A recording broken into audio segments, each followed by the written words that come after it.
It's kind of crazy to think, but about 2 years ago, I did a video discussing my Zoom H6. Loved it, used it for a ton of gigs, and got to the point where I was on one gig and it was definitely user error. Somehow I fried it. I was at a concert gig, so it is what it is. Now, all that to be said, I ended up buying the H6 Essentials 32-bit float. And today we're going to spend some time talking about it. Now, right out of the box, you guys can see that I have several XLRs in, and that's going to be a combination of, we got a shotgun mic here. I'll try to bring it into frame. Boom, that's what we've currently been rolling with in regards to audio. And we're going to jump to different options in regards to, so you guys can kind of hear what something like this sounds like.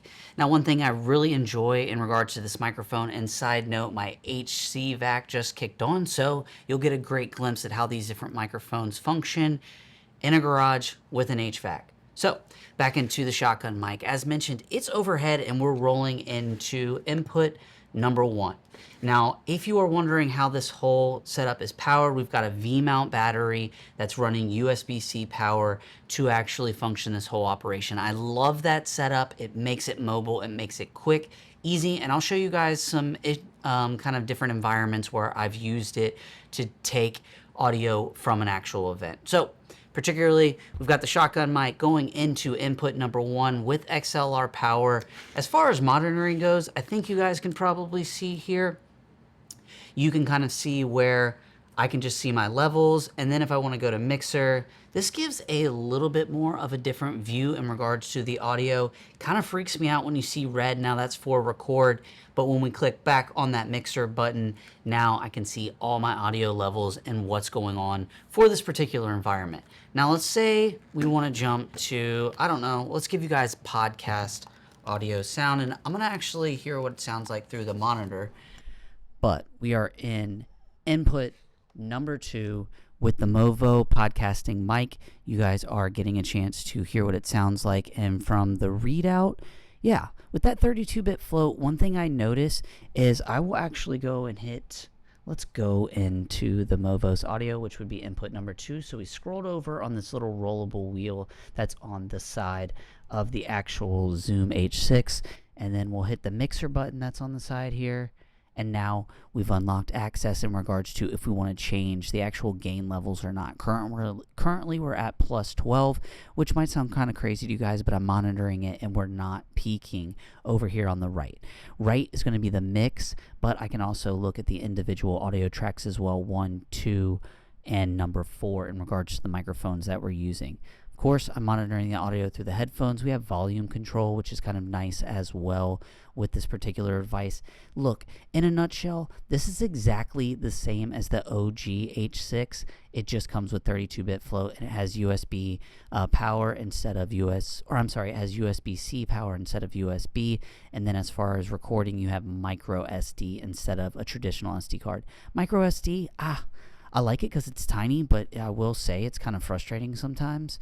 It's just like, what in the world are we doing here in regards to the speeds aren't crazy fast, and just you got to get a little micro adapter. Okay, let's go ahead and switch over to our second setup. And I am using this one. This is a Rode NTG1. It's an ancient microphone. We're going into input number 4, and as far as my audio levels, they look pretty solid.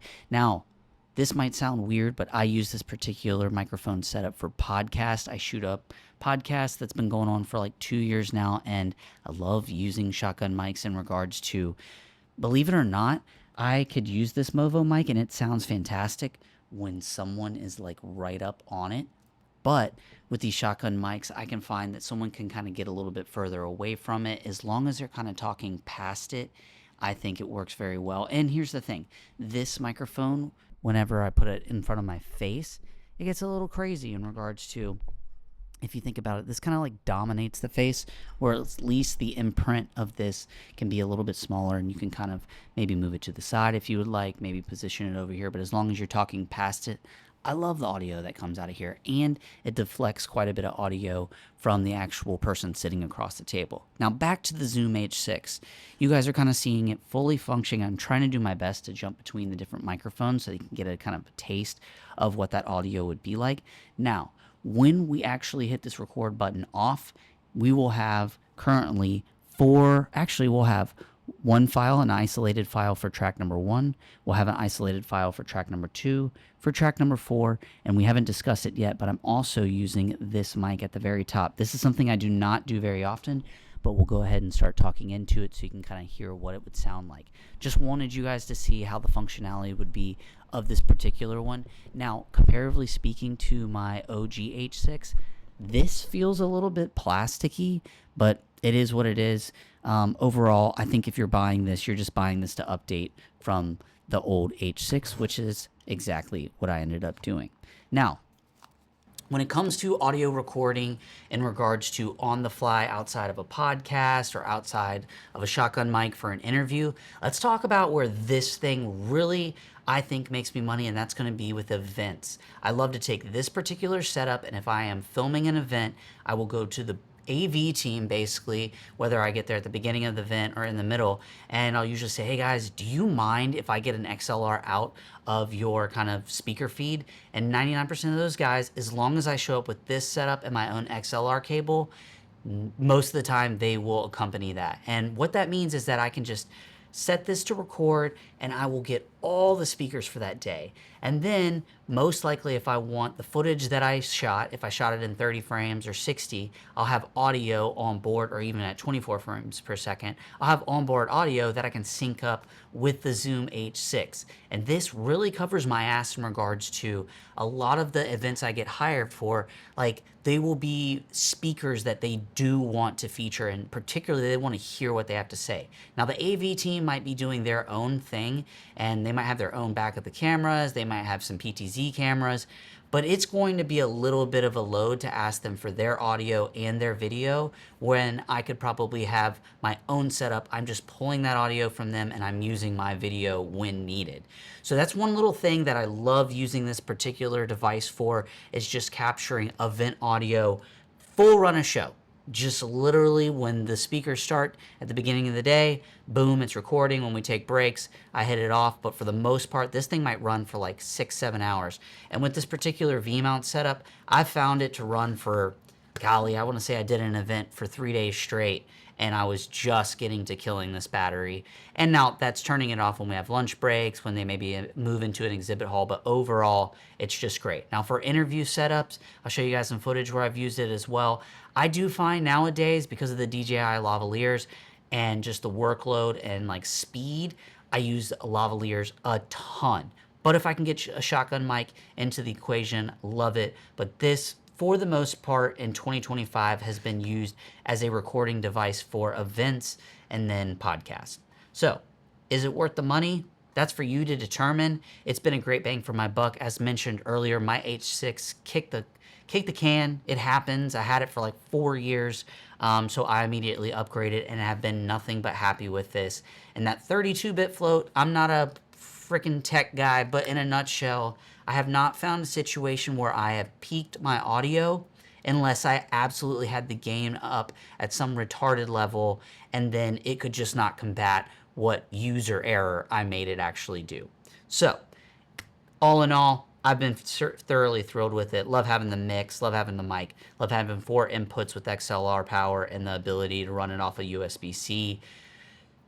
Yep, it makes me money. It satisfies my clients, and that's my testimonial in regards to my use case with the Zoom H6 in 2025. Like I mentioned, I've probably had it about a year now, using it for all different types of gigs. Love it, covers my ass, and it's probably one item that I think a lot of us forget to have in our bag.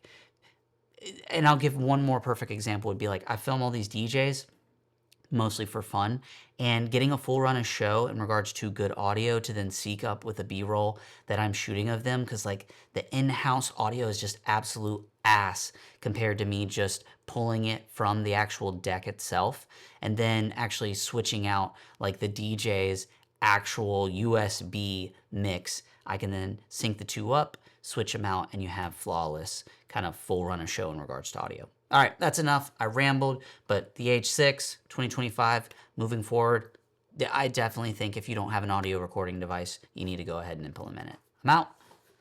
Oh, how far? I don't even know how long we went. I think this background, I know we're like Thanksgiving, we just had October or whatever.